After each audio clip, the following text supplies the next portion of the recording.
Welcome back dito sa channel natin. Magbibigay tayo ng latest update sa ginagawa mga projects sa Westside City Development ng Mega World.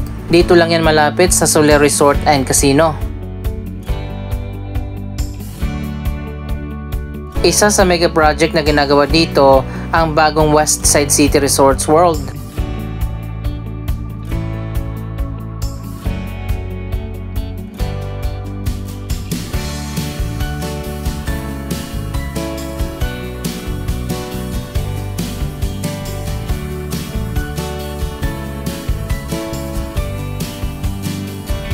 Ito ang pinakabagong integrated hotel resort and casino complex na may budget na $1.1 billion.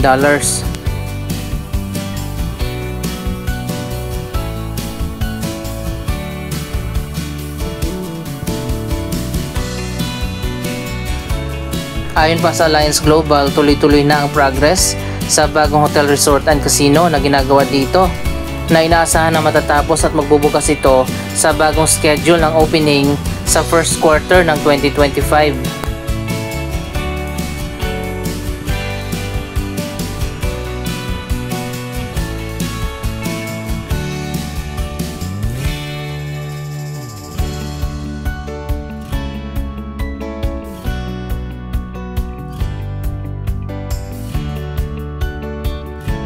Ang Westside City Resorts World ay joint venture project ng SunTrust Resort Holdings, isang subsidiary ng Let Group Holdings, isang company mula sa Hong Kong, at ng Alliance Global.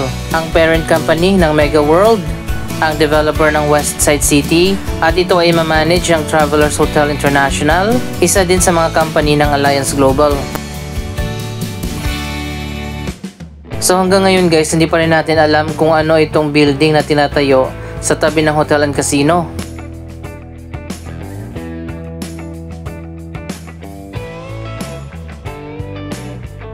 Ayon pa sa latest update mula sa Mega World, isa pang mega project ang itatayo dito, ang Grand Opera House na magiging Broadway of Asia.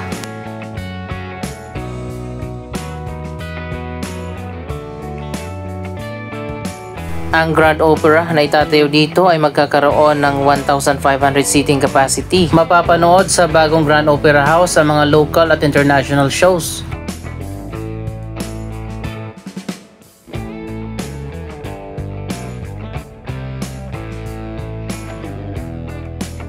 Isa pang proyekto na ginagawa dito sa Westside City, ang Grand Westside Hotel.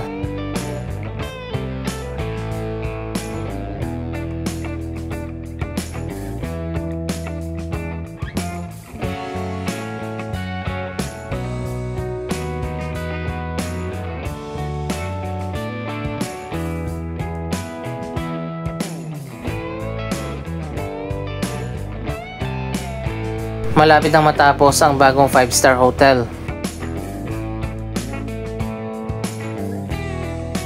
So ayun guys, napakaganda na ng bagong Westside City Resorts World. Naikabit na rin yung mga glass windows, pati na yung mga LED lights.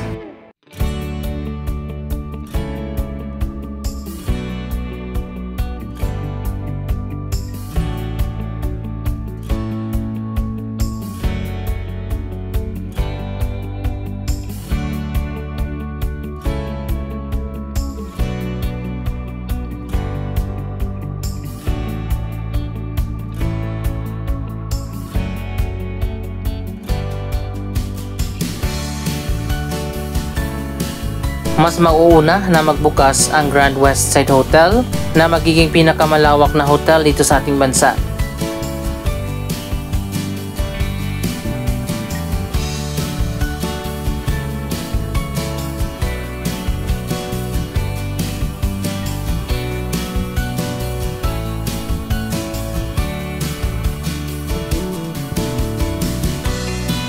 Ano masasabi nyo dito sa complicated na design ng Westside City Resorts World?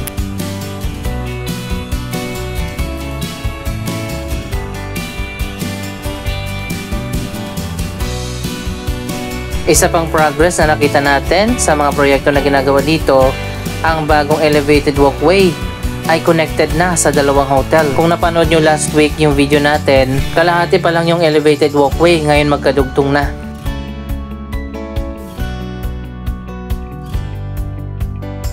Meron pang isang delayed project dito sa tabi ng Grand Westside Hotel. Abangan pa natin sa mga susunod na update kung anong project ito.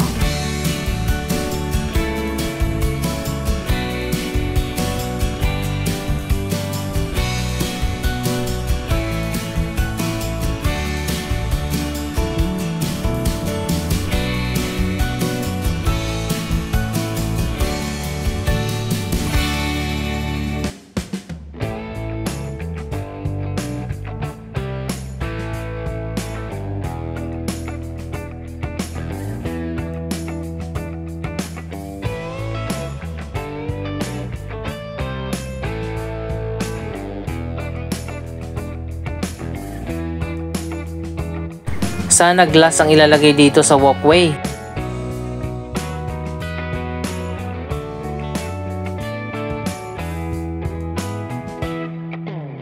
Nasa finishing na nga ang Grand Westside Hotel at malapit na nga ang opening nito.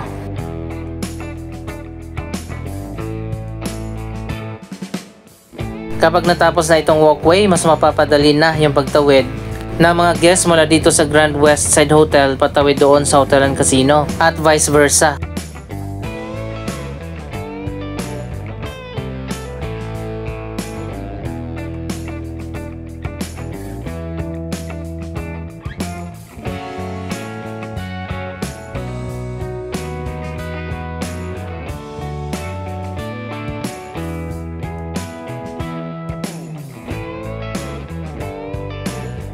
Dito naman sa kabila ang mga project na natapos na dito sa Westside City.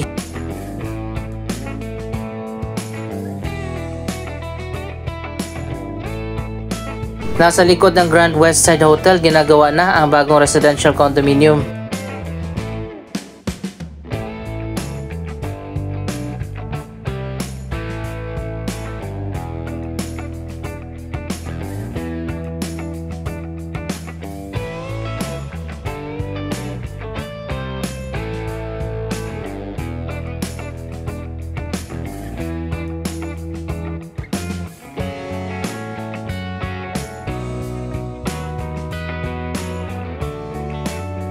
Mabilis din ang progress ng bagong condominium. Ayan, malapit na rin matapos. Ang unang hotel na natapos dito sa Westside City Development, ang Kingsford Hotel.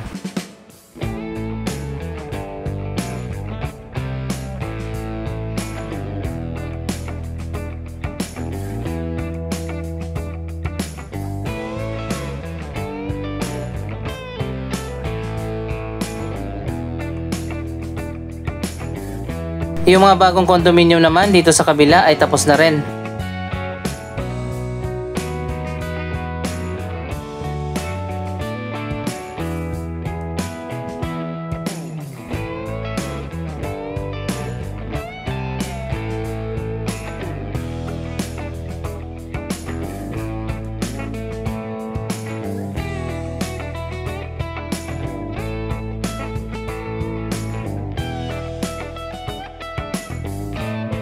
Hanggang dito sa dulo ang Westside City Development, nasa 31 hectares ang lawak nito, kasama na yung mas malawak na property doon sa kabilang side.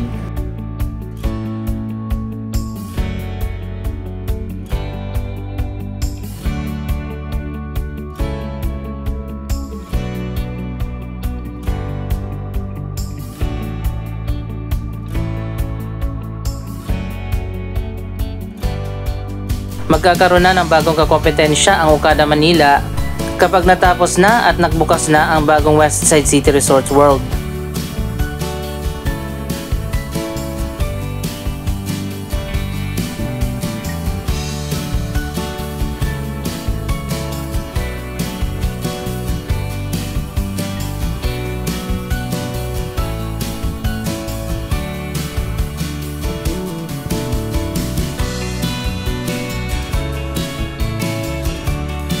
Mas maganda sana kung matataas yung mga hotel at condo dito. Kaso meron ngang height limit kaya pare-parehas lang yung taas ng mga building. Nasa 10 stories lang yata yung allowed.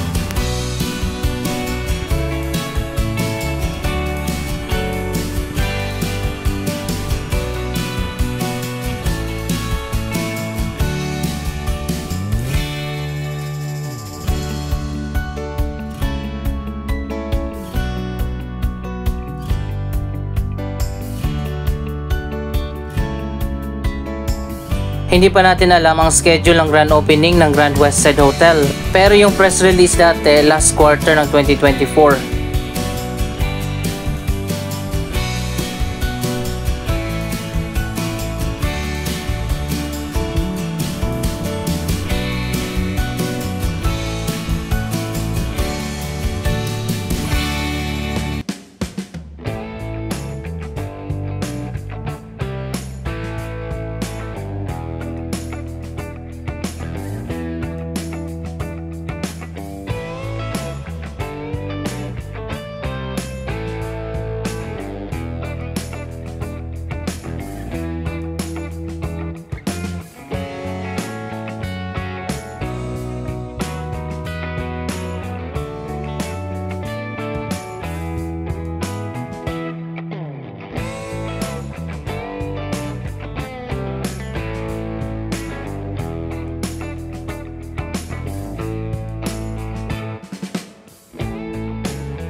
Medyo malawak din pala itong elevated na walkway.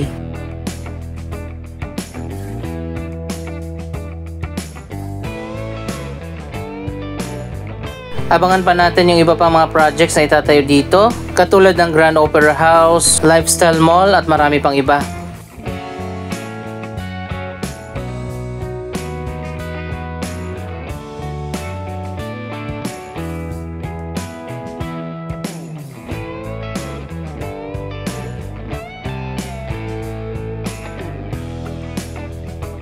Yung Lifestyle Mall at Grand Opera House ay itatayo dito malapit sa Ayala Malls Manila Bay. Speaking of Ayala Malls Manila Bay, ibang-iba na. Ang mall na ito sa ngayon, napakarami ng tao dito. Hindi katulad noon na halos walang tao, pero ngayon napakadami na.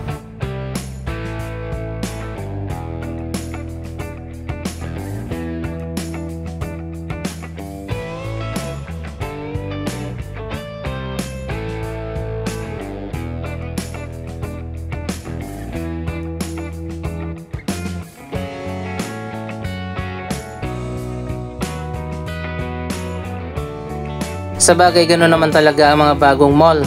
Kapag hindi pa na-discover, konti pa lang yung tao.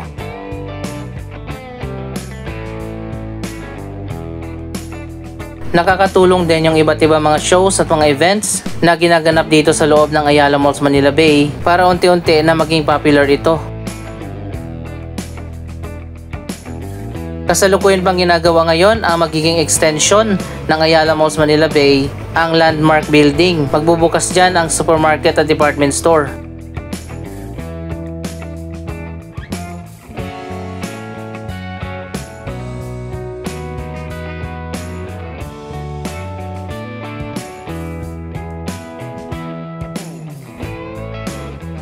Dito rin makikita ang isa sa pinakamalawak na Time Zone Arcade.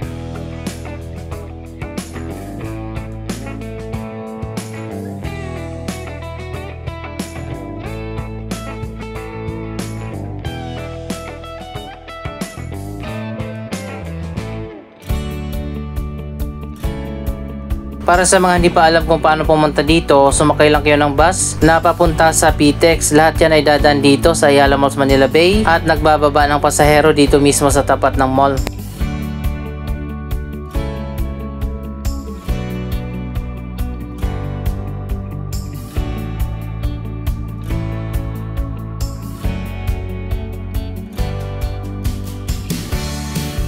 Kahit dito sa mga upper floors, marami na ring tao. Parang unti-unti na siya nagiging trinoma. Nakakasawa na rin naman kasi na pumunta doon sa Mall of Asia. Napakasikip na doon at napakaraming tao. At least dito, mas malawak din yung area.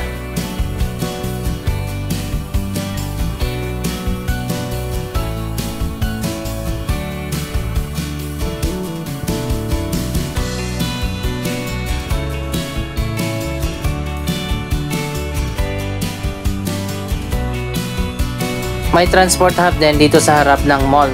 Anong masasabi nyo sa latest development dito sa Westside City at sa Ayala Malls Manila Bay? Mag-comment lamang dyan sa baba ng inyong mga reaksyon. Maraming salamat sa inyong panonood. Don't forget to like, share, comment at subscribe. Thank you for watching.